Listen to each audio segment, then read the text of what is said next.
One evening when the sun went down and the jungle fire was burning, down the tracks came a hobo hiking, and he said, "Boys, I'm not turning.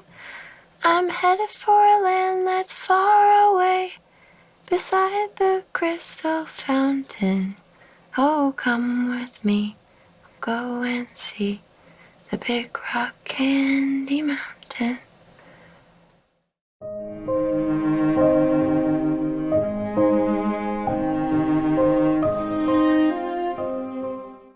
Olá, galera!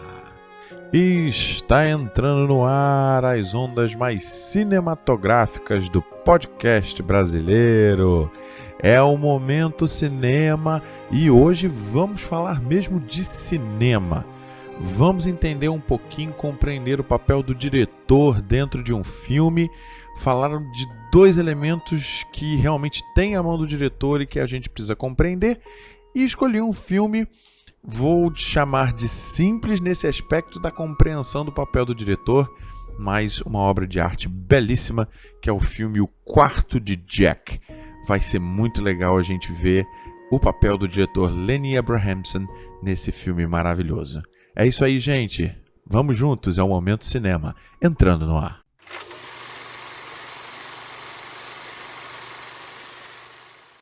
Muito bem, minha gente, vamos começar mais um episódio e, claro, eu sempre começo com os agradecimentos, né? Deixando claro que eu vou falar de todo mundo aos poucos, mas hoje eu quero agradecer algumas eternas alunas que sempre dão feedback, compartilham e sempre curtem o Momento Cinema. Então vamos lá, ó. Érica, Júlia, Julie, Júlia, Ana Júlia, Carol, meninas, vocês são maravilhosas, é muito legal que a gente está sempre curtindo, discutindo cinema.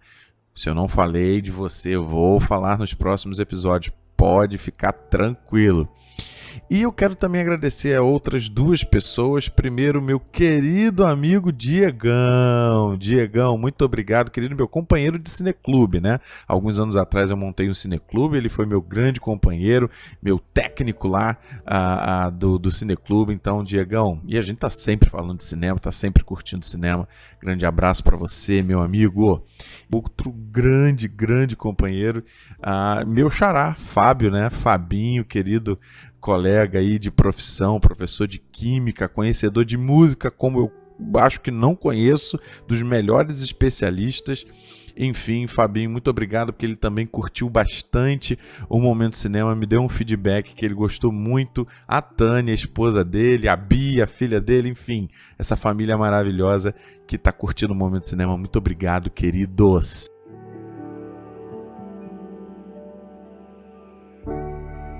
Quando a gente está conversando sobre cinema, muita gente vem me perguntar: Fábio, mas no final da história, qual é o papel do diretor dentro de um filme? Gente, é muito simples. Um diretor, ele está para um filme como um autor está para um livro, tá? Ele é o chefe do filme. Ele é o produtor de uma visão que aquela narrativa vai ter no formato audiovisual. Outras pessoas me perguntam assim: mas Fábio, um filme não é dividido em vários setores? Tem design de produção, tem maquiagem, tem som, tem trilha sonora, tem fotografia, sim.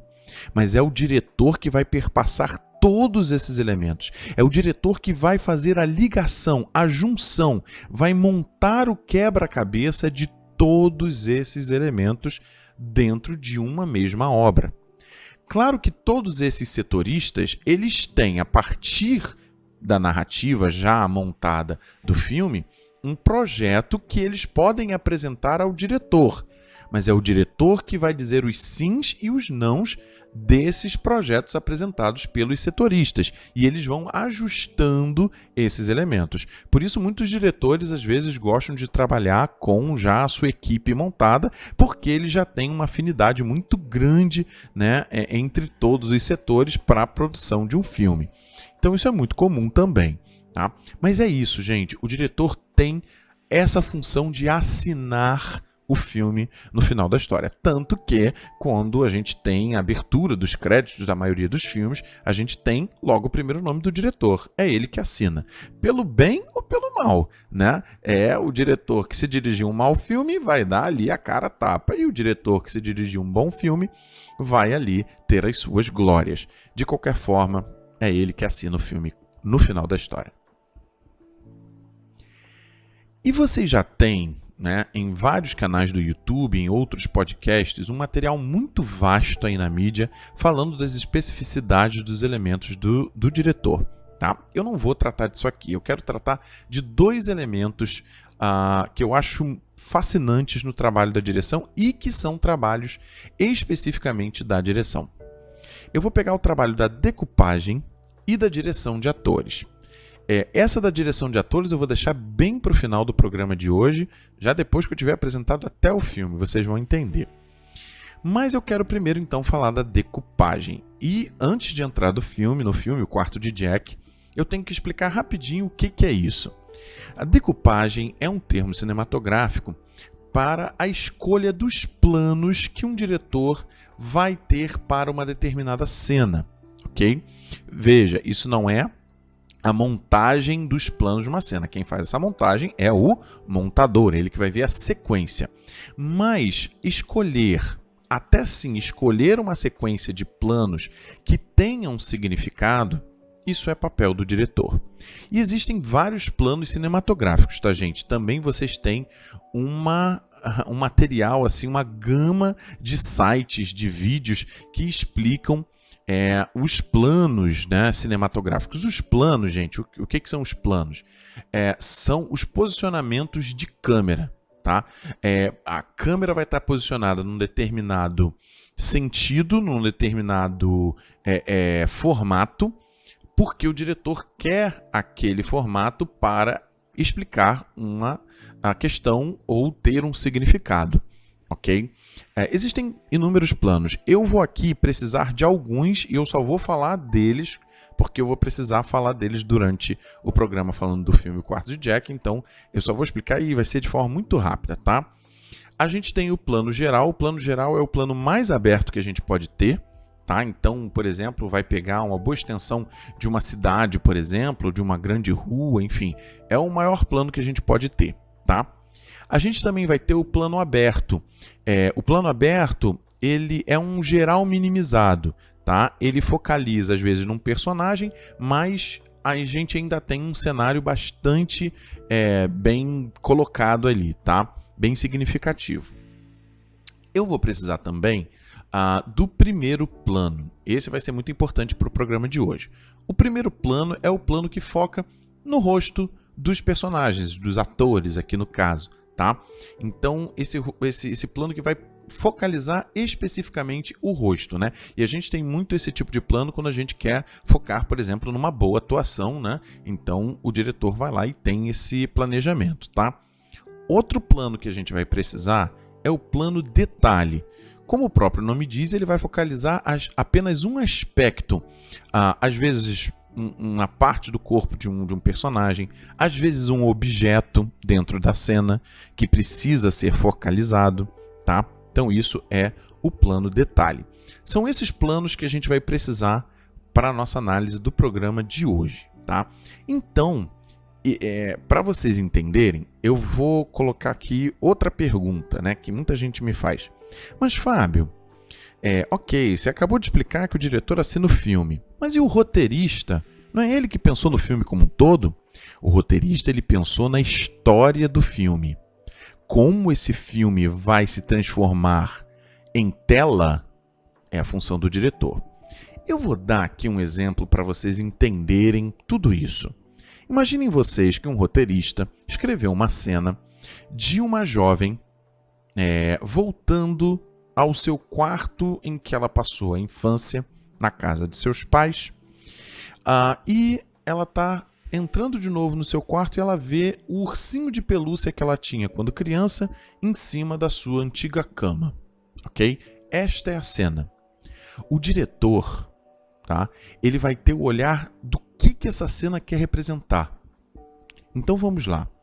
Um diretor ele pode escolher ser extremamente tradicional, ele quer focar na narrativa. Então ele pode fazer, por exemplo, um plano aberto, focando o quarto, a personagem vai abrir a porta, o ursinho vai estar lá, não preciso nem detalhar o ursinho, ela vai em direção ao urso e pronto.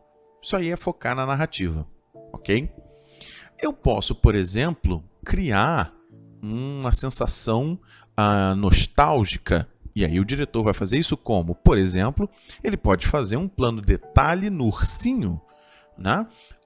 E aí a porta vai abrindo, a gente escuta o som da porta abrindo, sabendo que tem alguém entrando, e aí a gente já vai também para um outro plano detalhe da mão dessa jovem buscando o ursinho, e depois ele abre para um plano aberto em que ela vai colocar o ursinho no seu colo, por exemplo. E aí tem toda uma nostalgia focando no objeto já um pouco surrado para já remeter ao espectador que a gente vai falar da infância dessa pessoa. E o diretor pode ser extremamente ousado, e muitos deles, né, muitas dessas situações aqui a gente tem essa visão diferenciada de grandes diretores. Por exemplo, ele pode colocar a câmera num plano aberto, mas assim focando nas costas do ursinho, como se a gente não soubesse direito o que é aquele objeto. E aí a porta se abre, vai para o plano detalhe do olho da personagem, dessa jovem, e naquele olhar ela faz um olhar nostálgico, um olhar de saudade, e aí é da qualidade da atuação. Ele acompanha com a câmera nesse plano detalhe, e aí ele dá uma volta em 180 graus, por exemplo, bota a câmera agora nas costas dessa jovem, e aí ele termina detalhando num outro plano detalhe para o ursinho, por exemplo. Então é como se ela tivesse dado a volta na vida dela para que ela chegasse de novo à infância ali do ursinho, focalizando no sentimento dela a partir do plano detalhe do olho. Gente, veja, e aqui tem mais 3.500 possibilidades a se fazer, né, para expressar o papel do diretor dentro de um filme, ok? Então, como eu disse, eu escolhi um filme que, simples no sentido dessa explicação que a gente vai ter hoje, mas um belíssimo filme, que é o filme O Quarto de Jack, filme de 2015, do diretor irlandês Lenny Abrahamson. O Lenny Abrahamson, ele tem 53 anos e ele não tem uma filmografia muito grande, mas ele tem, é muito legal isso, eu também gosto muito disso quando o diretor tem em sua filmografia essa temática, né, uma mesma temática ou uma temática muito parecida que imprime uma assinatura mesmo, né, dessa filmografia. Ele que dirigiu os filmes Adam and Paul, um dos filmes mais conhecidos dele, sobre dois jovens aí, uma comédia dramática sobre dois jovens passando o dia buscando por heroína, né, são rapazes dependentes químicos. Tem o filme Garage, de 2007, que também vai falar sobre sair da bolha. Tem What Richard Did, de 2012, que é sobre amadurecimento de um jovem. Tem o maravilhoso Frank, de 2014, um filme com Michael Fassbender, que ele é o líder de uma banda que ele não tira uma cabeça falsa. Maravilhoso. Pesquisem esse filme também, que é sensacional. E eu chego ao Quarto de Jack. Foi o seu filme comercialmente mais famoso, né? Ele foi indicado ao Oscar de melhor diretor por esse filme, e esse é um ponto interessante. Quando surgiu a indicação do Lenny Abrahamson, muita gente falou: cara, não contava com a indicação desse cara, mas o que esse cara fez assim de tão incrível nesse filme? Aí é que tá. Ele não teve um planejamento de decupagem disso tudo, de virar a câmera, como eu falei aqui há pouco, como a gente vê em tantos outros filmes, né, de tantos outros grandes diretores. Tarantino, por exemplo, é um deles que adora fazer esse tipo de uso de câmera. Mas ele, na visão do que o filme era, ele usou a decupagem de forma perfeita. Vamos compreender, mas claro que primeiro eu tenho que dizer, como sempre, eu estou fazendo uma análise. Você tem que ter visto o filme para compreender, e eu vou falar tudo do filme, tá? E dar uma sinopse muito rápida, né? Lembrando todo mundo. Quarto de Jack é a história de uma jovem chamada Joy, que é sequestrada e mantida no cativeiro por 7 anos. Ela tem 17, foi mantida no cativeiro por 7 anos, e nesse meio tempo ela tem um filho com esse abusador, que ela dá o nome de Jack, tá? Enfim, e aí vamos lá, que cada ponto aqui eu vou tratar cronologicamente, assim como eu fiz no episódio passado com o Corra, eu vou também seguir cronologicamente aqui o filme, tá? Agora, uma coisa importante para vocês entenderem também o planejamento de decupagem, o Lenny Abrahamson, ele pensou no seguinte: esse filme tá na visão de quem? E isso é essencial. É a visão do Jack.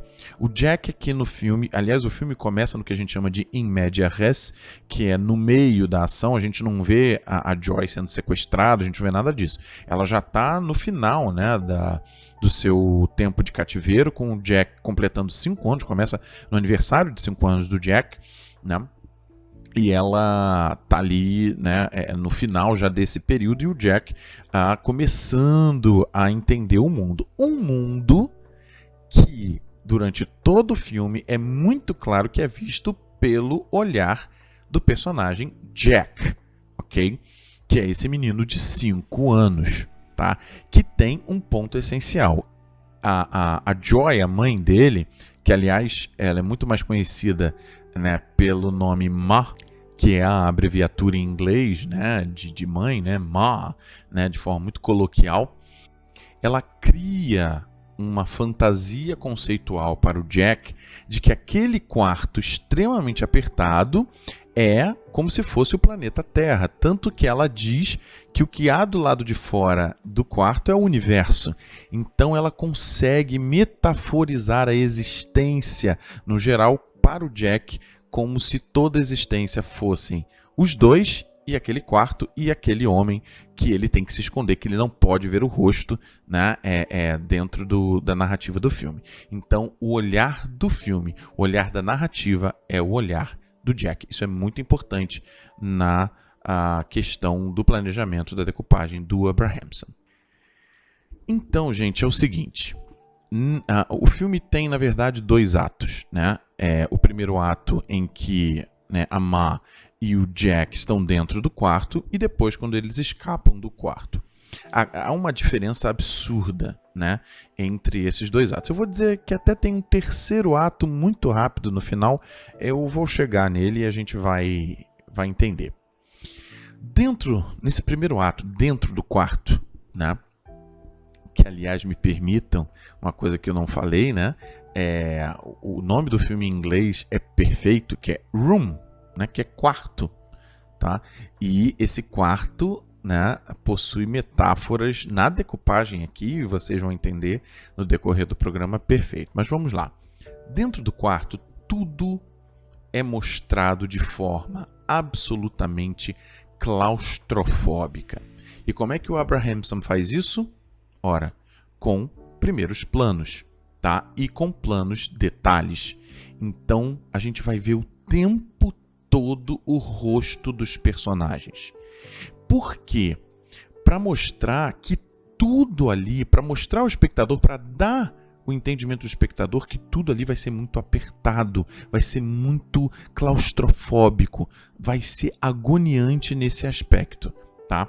Então, a gente vai ver o rosto da Ma, o rosto do Jack, o tempo inteiro, né? A gente vai ter essa questão. E, claro, planos, detalhes.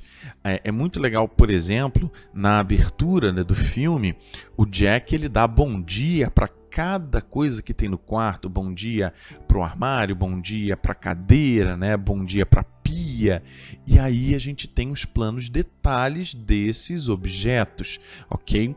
Para inferir aqueles espaços pequenos, uma pia pequena, um armário menor ainda, tudo bem num plano detalhe para para que a gente se sinta cada vez mais incomodado com aquele pequeno espaço. Por exemplo, tem uma cena também no início do filme em que a Ma e o Jack, eles estão tomando banho na banheira que tem ali dentro do quarto, e é muito legal que o Abrahamson fecha bem ali o espaço do início e do fim da banheira. Ele não abre, por exemplo, para mostrar o que tem depois. Ele fecha como se a banheira fosse a parede ali da câmera, né? Exatamente para a gente ter essa sensação. E aí, por exemplo, ele vai elevar isso ao quadrado quando o abusador, né, o sequestrador, que tem nome, né, o Nick no filme, ele sempre que ele entra, a Ma pede para o Jack ir para o armário dele. Os objetos do quarto são personagens, né, dentro dessa narrativa. Mas enfim, e ali, quando o Jack ele entra no armário, é a clausura da clausura, né? Eles já estão enclausurados. Ele tem que se enclausurar mais. É a proteção da Ma para que ele não veja aquele abuso, para que ele ainda continue a acreditar naquela metáfora positiva. Ele sabe que esse homem não é bom, mas ela não quer que ele veja, que ele escutar é quase inevitável, mas que ele não tenha contato com esse mal. Ela é o sentimento de mãe de buscar afastar o filho de qualquer mal. Lembra um pouco dessa filosofia da Vida é Bela, né? Do Benini, que eu falei no programa de Grandes Trilhas, exatamente nessa mesma ideologia. Mas é muito legal que o espaço, então, que ele está lá dentro, gente, é impressionante. Eu fico pensando, né, o desafio de colocar aquela câmera ali dentro, né, daquele espaço que você, ali na cadeira do cinema, você se incomoda, né? Você até se mexe na cadeira do cinema, ou então você está na sua casa, no sofá, você se mexe porque a sensação realmente é muito forte nesse aspecto, tá? E aí a gente tem essa metáfora do quarto, né, exatamente explicado por esses planos que eu acabei de colocar, né? O quarto é o planeta nas suas extremidades geográficas, né? O universo, como eu falei, o espaço fora do quarto, né? Tem a claraboia, que é extremamente pequena, né, para também dar essa sensação, é onde se vê o universo, né? Tudo é extremamente minimizado nesse quarto. E aí a gente tem uma coisa muito interessante, que é o seguinte: eu falei que o quarto é um planeta, mas aqui a gente vai ver no filme claramente como se o Jack estivesse nascendo de novo, já quando a gente falar da escapada. Então o quarto também é um embrião e o Jack é o feto. Ele está ali como se um feto ainda tivesse acreditando num mundo ideal, né? Naquele espaço pequeno, né? As pessoas que já tiveram a experiência da gravidez sabem que como a criança se mexe, principalmente no final da gravidez, porque o espaço já está pequeno, né? Mas ao mesmo tempo que esse espaço está pequeno, esse espaço é confortável. E o Jack adora o quarto. Ele se identifica porque é um universo para ele, é tudo para ele, né? Então é o espaço que ele precisa, é o espaço necessário, como é o espaço necessário que um feto precisa dentro do seu embrião. Então ele se sente protegido, e principalmente porque ele está protegido pela mãe ali dentro, né? Então essa metáfora que a gente vê claramente nesses planos, detalhes, e nesses primeiros planos nos rostos dos personagens, que o Abrahamson cria essa sensação de, ao mesmo tempo, de claustrofobia, para o Jack, uma boa sensação. A gente tem essa dúbia visão do quarto, porque é Jack que está contando a história. E aí, né, e veja, o primeiro plano na cara tranquila do Jack, e na cara da tristeza da Ma, mas tentando esconder isso tudo, que eu vou falar depois, dá essa dualidade a essa parte do filme. É muito interessante. Assistam novamente, né, para vocês verem nessa primeira parte os processos de decupagem do diretor.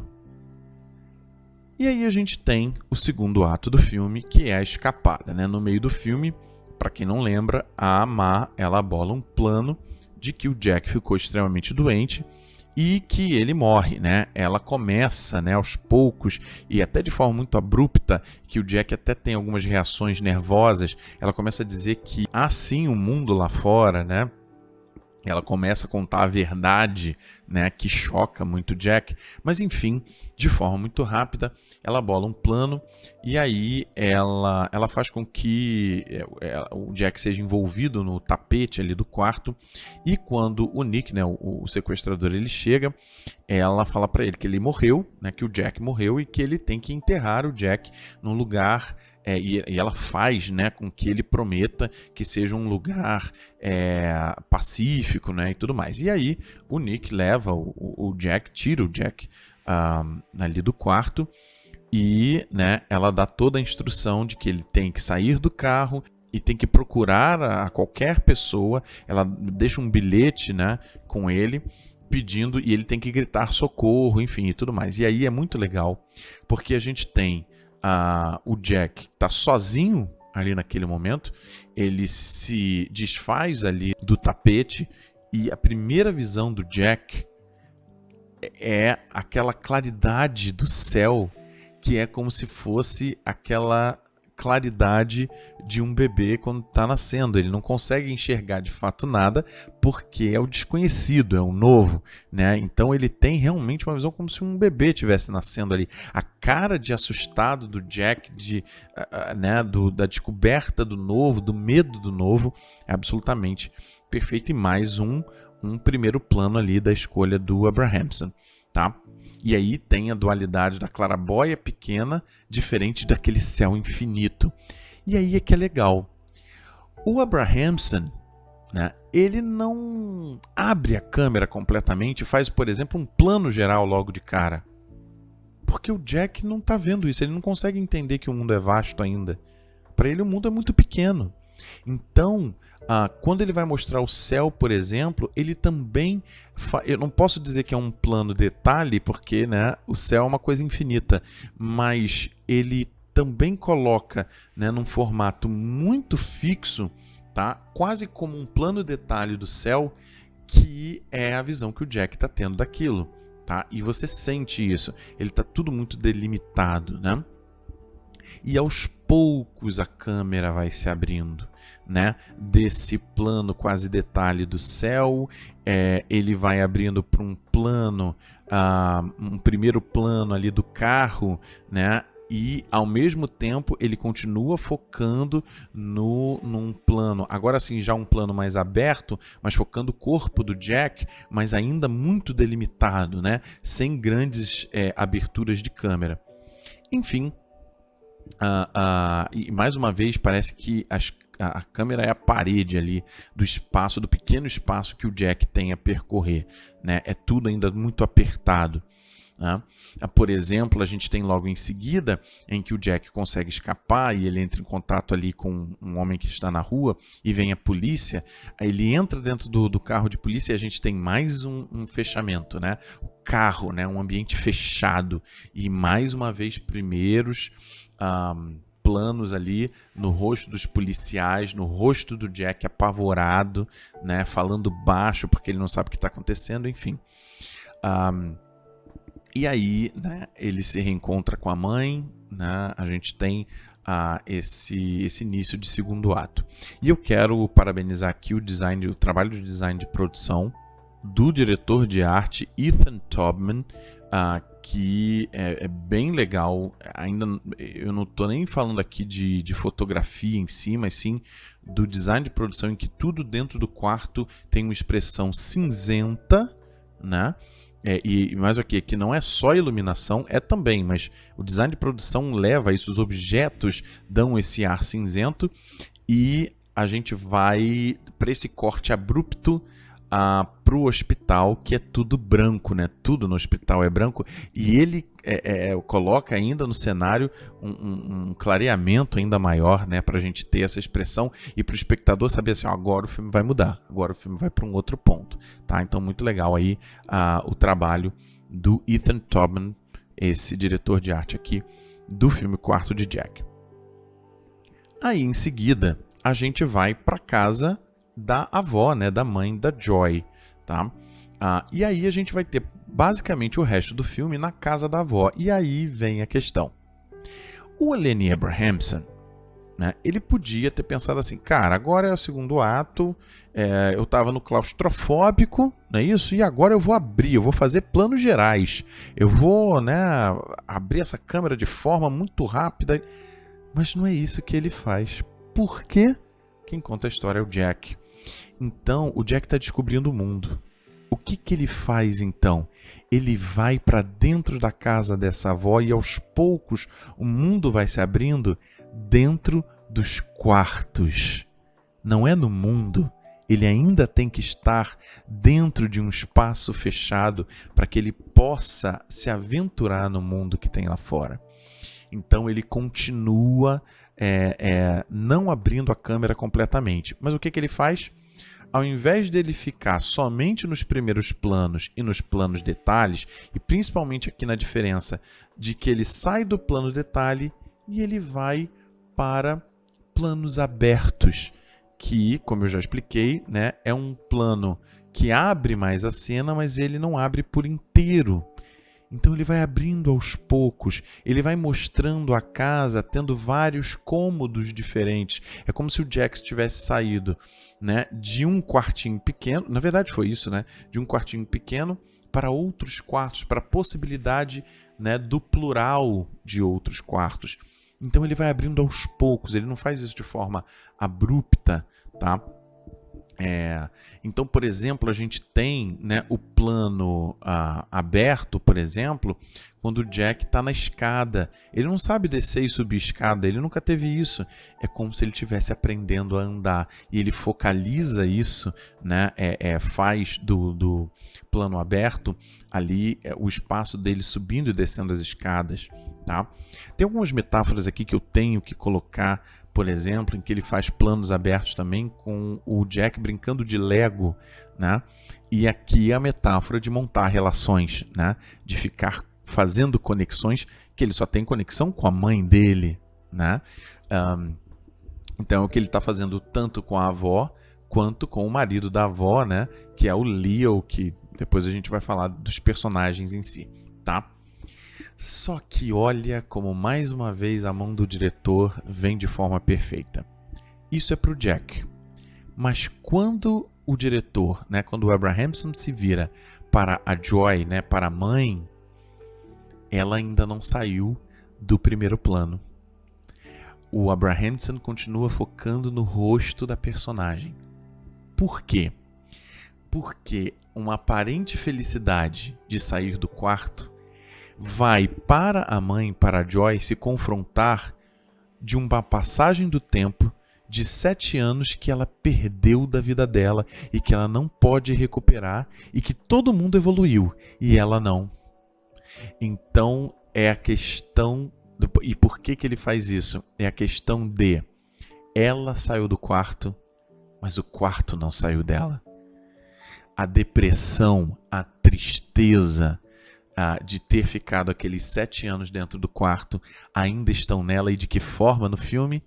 No primeiro plano, no rosto da personagem.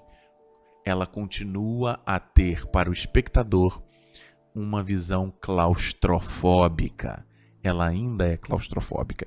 E a grande prova disso é a cena da tentativa do suicídio dela, da Joy, que ele mais uma vez vai fechar cada vez mais a câmera. O banheiro é ela tenta o suicídio no banheiro, o banheiro é extremamente apertado. A gente tem um espaço entre a parede e a pia, né, que é o corpo da personagem. Então, né, mais uma vez um plano aberto, mas é um plano aberto bem delimitado, né, para que a gente tenha mais uma vez essa sensação do psicológico dessa personagem sendo claustrofóbico, tá? Então, mais um trabalho de decupagem perfeito. E aí a gente vai ter o que eu vou chamar aqui do terceiro ato, né, que é a adequação ao mundo. Aí sim a gente vai ter uma abertura de câmera maior. Desse plano aberto, ele já começa a fazer planos gerais. Por exemplo, né, na cena em que a mãe e o Jack, né, a Joy e o Jack estão na praia, ali vendo a praia pela primeira vez. Então é um exemplo de que agora o Jack está começando a conquistar o lado de fora, começando a conquistar o mundo, né? E aí a gente tem algumas simbologias para deixar isso claro, né? O cortar o cabelo, né? O cortar o cabelo, e aqui de forma nenhuma preconceituosa, mas assim, é um simbolismo de adequação ao mundo, né? E a gente tem até uma fala um pouco preconceituosa da avó que fala assim: eu estava doida para cortar esse seu cabelo, né? Porque até dá uma visão do Jack um pouco menina e tudo mais. É um pouquinho preconceituoso isso, mas ok, no simbolismo de mudança, né? De vida e tudo mais, né? Por que o menino não pode ter um cabelo grande? Mas enfim, mas esse simbolismo de troca de vida, né? E a gente tem também o retorno, né, da mãe. Ela tem a tentativa de suicídio, ela fica um tempo internada, né? Ela precisa desse atendimento psicológico, né? E essa separação da mãe é o corte do cordão umbilical. E exatamente quando se faz esse corte, quando a mãe some de cena, a gente começa, o Lenny Abrahamson começa, e a gente começa a perceber essa abertura de câmera que eu já mencionei, tá? A câmera vai se abrindo quando a mãe sai de cena, que ele pode cortar o cordão umbilical e ver o mundo de outra forma, tá? A gente vai ter planos abertos com o retorno da mãe, com ele brincando com um amigo do lado de fora, na cena da lanchonete, e principalmente, né, tem uma cena em que os dois estão numa rede, né, e é um plano aberto, não vou dizer que é geral, mas é um plano aberto, mas com uma sensação, aí sim, que já é o final do filme, uma sensação de liberdade. Você vê os espaços, né, a grama embaixo da rede, dando uma sensação de expansão de natureza ali, e os dois se balançando na rede, né, sentindo o vento ali naquele momento, essa sensação de liberdade. Então, fugir do primeiro plano e do plano detalhe lá do primeiro ato para no último a gente ter essa sensação. E isso tudo só no plano da câmera, tá? E, gente, a gente tem a cena final que é absolutamente incrível, que é a despedida do quarto. O Jack pede para a mãe, né, a Ma, exatamente nessa cena da rede, se eles podem voltar, só visitar o quarto, né? E eles vão. E agora é muito legal, porque que a gente tinha o plano detalhe e o primeiro plano, agora a gente tem o quarto com plano aberto. A gente vê o quarto agora ao mesmo tempo que maior no enquadramento de câmera, né? O Jack olha e fala exatamente essa fala: o quarto está menor, né? Porque a câmera está diferente. Isso passa pra gente a mudança de percepção de mundo que o Jack teve, tá? E é a despedida daquela realidade, né? A despedida desse cordão umbilical também com o quarto. Ele precisava também cortar esse cordão umbilical com o quarto, ter de fato uma total sensação de liberdade para que ele pudesse evoluir, né? E ele precisava fazer isso porque tudo foi tirado de forma muito repentina dele, tá? E para mim o filme é fechado de forma brilhante. Ele se despede de novo dos elementos, né? Só que agora não mais com planos detalhes dos objetos, mas de uma maneira geral. A câmera vai acompanhando o Jack nessa despedida já melancólica, do tipo, essa parte da minha vida acabou, né? E é muito legal que ele vira pra Ma e fala assim: Ma, diga tchau pro quarto. E ela olha pro quarto e fala, né, sussurra, tchau. E esse tchau dela é de forma muito clara, e não num plano, num primeiro plano, perdão, focando no rosto dela. Aqui já vai ser um plano americano, né, que é da cintura para cima, por exemplo. Já abrindo um pouco mais, eu não falei desse plano, mas enfim, esse tchau dela é o simbolismo de que dias melhores virão, né? Gente, existem outras tantas colocações a se fazer aqui da decupagem do filme, mas eu acho que já deu para entender de forma bem singular como ele está fazendo esse planejamento. E eu quero terminar nessa segunda especificidade da direção, que eu acho fascinante, que é a direção de atores. Nem sempre o diretor do filme tem muito essa questão da direção de atores. Às vezes tem um diretor somente para atores, às vezes tem um assistente que vai comandar essa parte de atuação, e às vezes tem diretores que nem se metem na atuação, dão total liberdade para os seus atores criarem os seus personagens na visão de cada ator. Por exemplo, atores que já trabalharam com o Woody Allen dizem que ele não se mete nas atuações, ele dá total liberdade para os atores. E há outros diretores, por exemplo, que focam muito nessa relação dos personagens da atuação. Por exemplo, o falecido Robert Altman, de MASH, de Nashville, de Shortcuts, de Assassinato em Gosford Park, que sempre trabalhou com grandes elencos e nessa preocupação de atuação. Aqui a gente tem que tirar o chapéu de novo para o Lenny Abrahamson no quarto de Jack, porque a gente tem realmente atuações incríveis. Todos no filme estão muito bem. Eu vou detalhar aqui os personagens de forma sucinta. Eu vou começar, por exemplo, com a Joan Allen, que é uma grande atriz americana.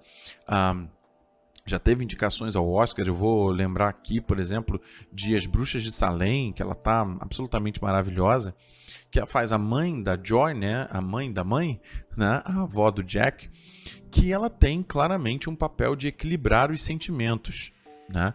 Ela está ali mediando toda essa volta, como de fato uma mãe deve estar. E mais do que isso, ela aceita toda a situação, né? Ela está preocupada simplesmente em ter a sua filha de volta, né? Em ter o que foi tirado dela, o amor que foi do tempo perdido, que ela reponha esse amor, tentando equilibrar os sentimentos, né? E a Joy, né, ela culpa muito a mãe de ter sido muito boazinha, e por isso é que ela foi sequestrada, porque ela foi ajudar ali o sequestrador, né, o Nick, e acabou sendo sequestrada, violentada, etc. E ela vai, ok, você está falando isso de mim, mas nós vamos chegar a um ponto comum e você vai se recuperar. Então, esse equilíbrio de sentimentos.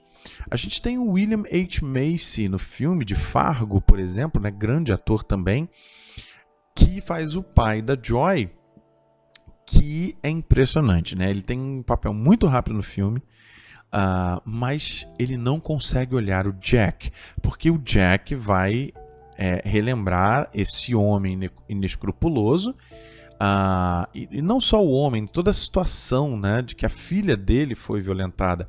Então aquele ser para ele não é um ser humano, é um monstro, né, para o olhar do William H. Macy.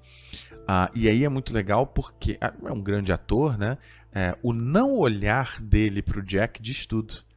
É muito legal, né? O não olhar que fala tudo que ele está sentindo, né? É sensacional. E esse ator que eu descobri aqui no quarto de Jack, esse ator canadense chamado Tom McCamus, que faz o Leo, que é o marido agora da mãe, né? Da Joy, né? O padrasto agora da Joy, que é o Leo, que ele é a empatia dessa nova relação, tanto da Joy quanto do Jack no mundo, principalmente com o Jack.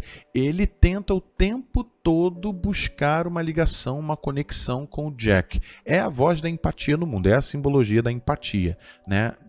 O personagem é muito, muito agradável de se ter, tá? E aí vamos para os dois personagens principais, né? A Ma, que é vivida pela Brie Larson, né? A Capitã Marvel, agora famosa pela personagem da Marvel, que é muito... Eu sempre digo na atuação que a atuação ela tem, claro, níveis, né? Ela pode ser extremamente baixa e ela pode ser exagerada, né? E a Brie Larson tem uma atuação que eu chamo de perfeita porque ela está no limite. Ela consegue se manter no limite. Isso é a ousadia de atuação. E que limite é esse? Ela não deixa de mostrar pra gente tristeza, melancolia e depressão o tempo todo. Ao mesmo tempo, ela sorri de forma verdadeira para o filho. Então, essa oposição, esse elemento antitético da personagem da Brie Larson é ali na visão, nesse primeiro plano que eu já falei aqui no programa inteiro, que o tempo todo a gente vai ter da Brie Larson no filme. Ela não se deixa levar para o exagero e também não é apática, né? Ela fica ali no limite. Ela mostra pra gente todos os sentimentos, né? Essa liberdade aprisionada depois no segundo ato, né? Ela até começa a se enervar, né?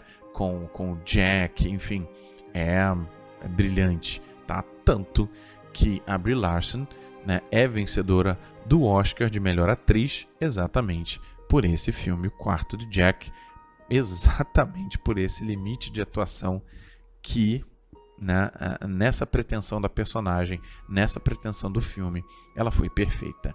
Mas ela não seria tão perfeita se não tivesse esse menino que eu espero realmente que ele consiga seguir uma boa carreira.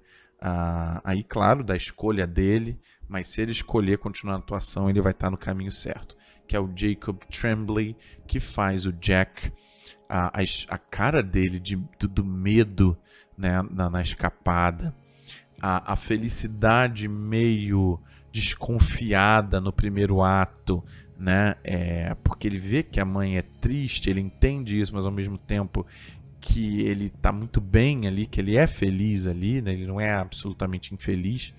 Tem uma questão da mãe, né, ser a voz dele, né, ele só fala no ouvido dela o que ele quer falar, né, é como se fossem os bebês, né, no choro, tentando dizer o que é e só a mãe entende, né, aquela coisa, né, da compreensão de pais, né, que os pais conseguem compreender, é bem essa relação que ele tem ali, e ele faz isso o tempo todo, e com isso a gente tem um olhar de mundo do Jack que aos poucos vai se tornando realista, vai do romântico ao realista, e muito verdadeiro.